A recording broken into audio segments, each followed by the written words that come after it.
chapter from REMORANDOM Everything Interesting Volume 1 by REMO Giuffré. It's called Limbo.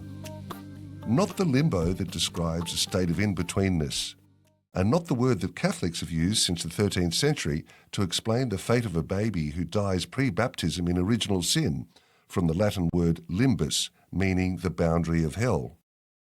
In 19th century Trinidad, another limbo emerged in the form of a dance.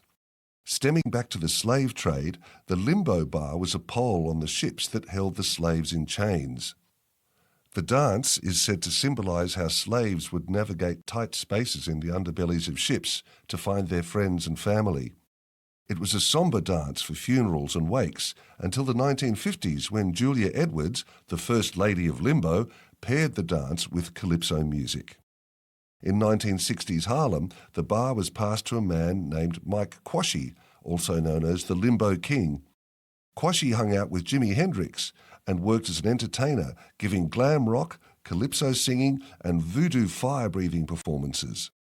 He also pioneered some of the earliest drag contests, frequenting venues like Greenwich Village nightclub, Café Wa and the Peppermint Lounge.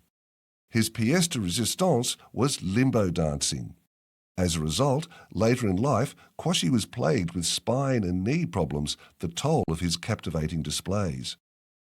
The dance lived on despite the health risks of regular practice.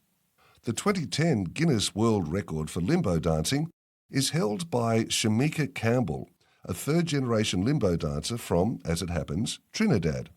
Shamika's record at 21 centimetres is akin to limboing the space underneath a car, something that she proves in a video. Handy. This has garnered her the title of the Queen of Limbo, a well-earned moniker as she trained for 4 hours a day for 6 years to set the record and remains undefeated. So, when using the word limbo in your everyday lives to describe a space of nothingness, spare a thought for our limbo dance royalty, Julia, Mike and Shamika. They took something that originally represented sadness and loss, danced through it, took ownership of it, celebrated it, and turned it into something else. This chapter features in REMORANDOM Everything Interesting Volume 1 by REMO Giuffré. This series of books is available at remorandom.com.